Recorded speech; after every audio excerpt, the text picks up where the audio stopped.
Non. Là, c'est bon. Alors, on a présenté un projet l'année dernière, c'était en avril 2018. Et ce projet consistait en fait à échanger des expériences entre l'école, l'industrie et l'entreprise. Donc nous, on est une industrie, c'est pour ça que je dis industrie et entreprise, et où on place le design en fait au cœur de notre stratégie marketing et au cœur de la stratégie d'entreprise.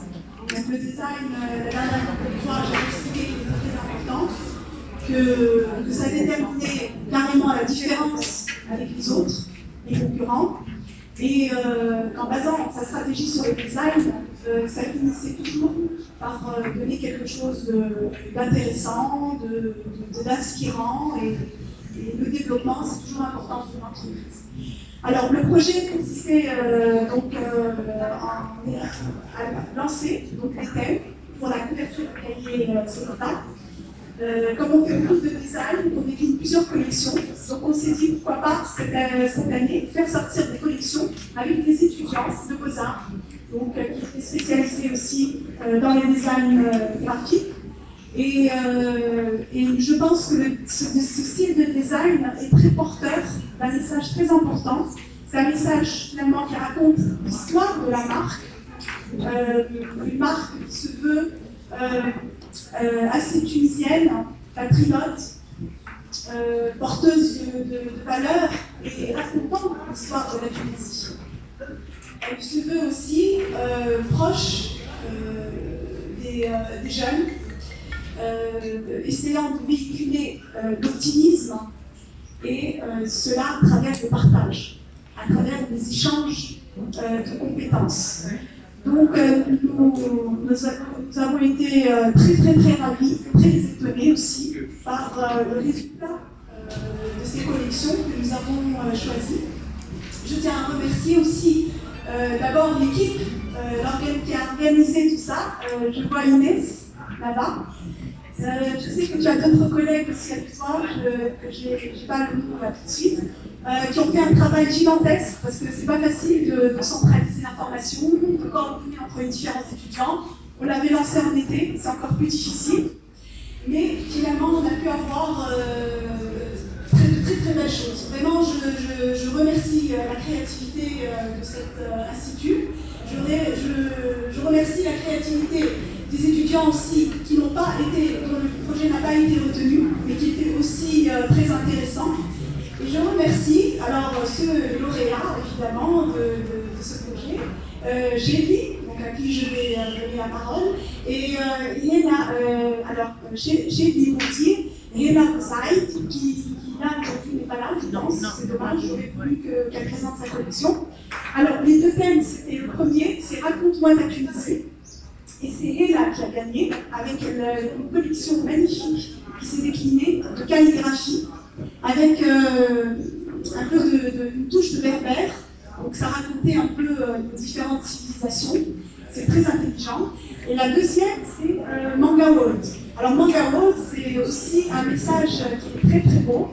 Je laisse Chélie parler de sa collection. Merci beaucoup. D'abord, je voudrais remercier les Beaux-Arts et ainsi que ces lecteurs de m'avoir donné cette opportunité et la chance de travailler sur ce projet. Non, malgré plusieurs difficultés et un peu de fainéantisme au début, j'ai pu rapidement m'encourager à travailler sur quelque chose qui me passionne déjà depuis que je suis enfant dans la bande dessinée. Je ne sais pas si j'ai le droit de faire tourner quelques cahiers que les gens vont réutiliser si c'est possible. Donc l'idée sur laquelle je me suis basé, au-delà de juste travailler sur le manga et de refaire des pages de manga, je voulais faire en sorte que le cahier ait une plus-value. Laquelle, c'est justement de comporter une bande dessinée. Donc l'idée, c'est que chaque couverture soit à la fois visuelle et à la fois derrière chaque couverture, il y a une histoire de la page et un résumé de l'histoire en général dans laquelle les protagonistes évoluent. Puisque nous pouvions faire deux types de collections. Une pour les filles et une pour les garçons. Donc, il y a un protagoniste qui est un garçon et un protagoniste qui est une fille, tout simplement. La protagoniste qui est le grand mec. je sais pas si on dit, dans les deux cas, je serais content. Donc, l'idée est que les deux personnages évoluent dans le même univers, mais chacun a son histoire.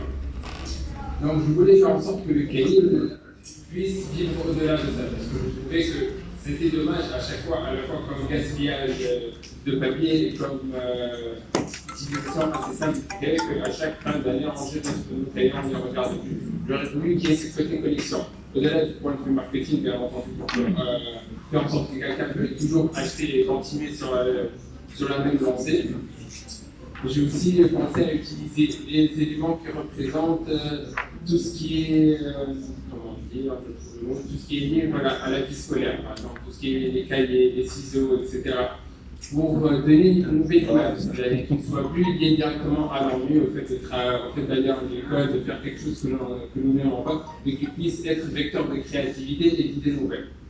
Donc, par rapport à mon projet, c'est plus ou moins ça. Sinon, c'était très sympathique. J'ai fait plusieurs pages, certaines qui n'ont pas été acceptées, d'autres acceptées. Merci beaucoup à tous ceux qui m'ont encadré, comme Madame Inès, comme Madame Asma, qui m'ont beaucoup aidé, ainsi que Madame Aïda.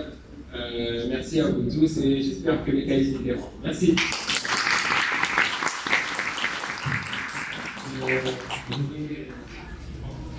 Je pense que tu as oublié aussi de parler quand même du message que tu as voulu passer à travers la collection. Un message assez fort. C'est derrière le cahier, vous avez trouvé une histoire que j'ai en fait, c'est amusé à raconter le fil de la collection pour chaque ouverture. Tu n'auras pas raconté l'histoire. On est où? On est en 2039. Non, j'aurais préféré qu'il la découvre de même, mais si je dois résumer, donc je résume. Donc, l'idée, la petite histoire que j'ai voulu créer, que j'espère se développera sur d'autres couvertures, est que dans l'an 2039, l'univers a subi un certain bousculement où plusieurs choses se sont transformées dans la Terre. Les outils que nous utilisons d'habitude comme étant le crayon, etc., sont devenus beaucoup plus importants dans notre société, puisque les arbres ainsi que les éléments qui nous entourent sont devenus du papier. Tout a été transformé par rapport à des expériences que l'on fait. Je ne vais pas spoiler mon histoire, donc je garde ces détails-là en parenthèse secrète. Mais l'idée est que les protagonistes évoluent dans cet environnement-là et que les éléments qu'ils utilisent comme étant le crayon, le ciseau, etc., ont un sens et ont évolué pour devenir ces arbres. Dans cet univers qui est, on va dire, plus chenet. Pour ceux qui ont une idée de ce que c'est que dans le manga, le chenet sont des histoires qui ciblent les adolescents plus particulièrement et qui entrent dans tout ce qui est plus comme Naruto, Bleach, Dragon Ball, pour ceux qui ont une idée de ce que c'est. Voilà. S'il y a encore un petit idée que j'ai oublié, je le vois. Mais dans cet univers-là, moi, ce que je comprends, c'est que tous ces mangas-là, finalement, ils se battent avec les armes. C'est ça? Et les armes, c'est une nouvelle arme, c'est plus le sabre. On voit bien c'est quoi? C'est des lois plumes, ce sont des. Donc finalement, on rejoint un petit peu le sens on replace l'éducation et son importance aujourd'hui dans l'avenir de nos jeunes, dans l'avenir de notre vie. Donc voilà, je te remercie en tout cas beaucoup. J'ai trouvé que la collection est très intéressante.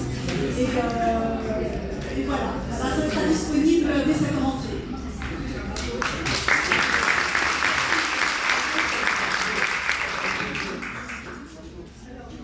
La deuxième condition, c'est.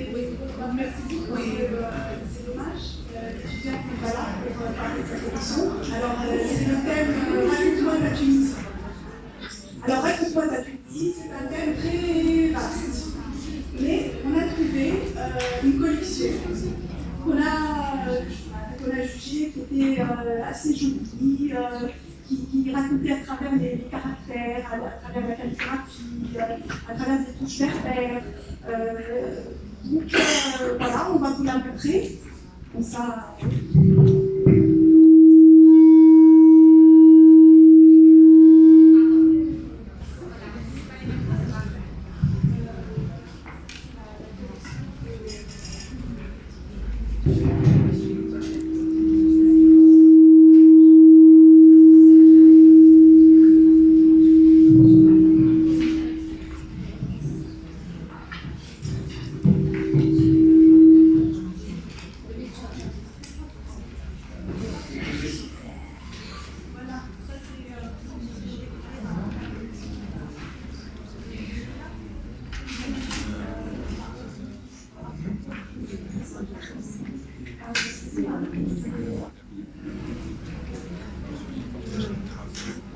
Voilà.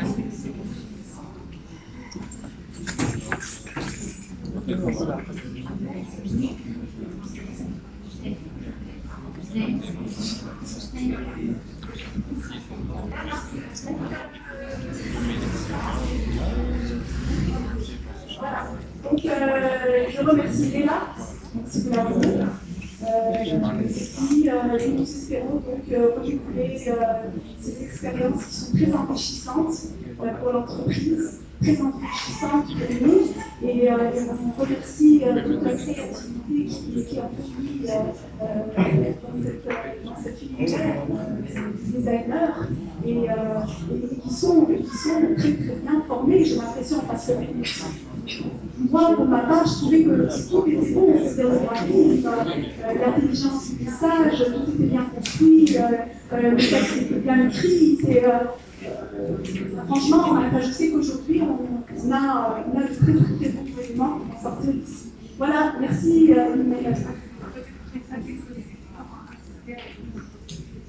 Ah oui, oui. Oui, alors, en fait, les étudiants qui ont participé à ce projet, on a tenu à ce qu'ils jouent le rôle comme si nous, on était étudiants et eux, c'est l'agence. Donc, ils sont passés par toutes les étapes. Proposition, briefing, le double briefing, on va débriefer, corriger, revenir. Ils sont venus parler là, ils ont retouché certaines choses, ensuite ils ont validé, avec la signature. Ensuite, il y a eu la session de droit. Donc, tout ça, c'est des sessions de droit, d'exploitation, tout ça, c'est des choses aussi qu'ils vont apprendre. Je ne sais pas ici si on les apprend, mais c'est aussi important. Quand on set une image, pour céder, c'est là. Après, on va revenir dessus et dire non, ça c'est mon exploitation, ça c'est mon droit, et ça c'est mon. Ah, je passe sur ça, c'est parenthèse. Ensuite, ils sont passés à l'usine, ils ont vu l'impression, ils ont validé. Ils sont revenus pour voir la fabrication du cahier, comment il se produisait, et ensuite ils sont partis avec leur cahier. Et on a pris des photos, on a fait des stories sur Instagram, même la communication, on leur a dit qu'il fallait communiquer sur ce qu'ils faisaient aussi. Donc ils ont fait des stories, ils ont mis sur le compte Instagram, ils ont mis sur le compte à nous. Et puis l'aventure continue, ça peut aller très loin alors dans ce genre d'expérience. Voilà, merci beaucoup.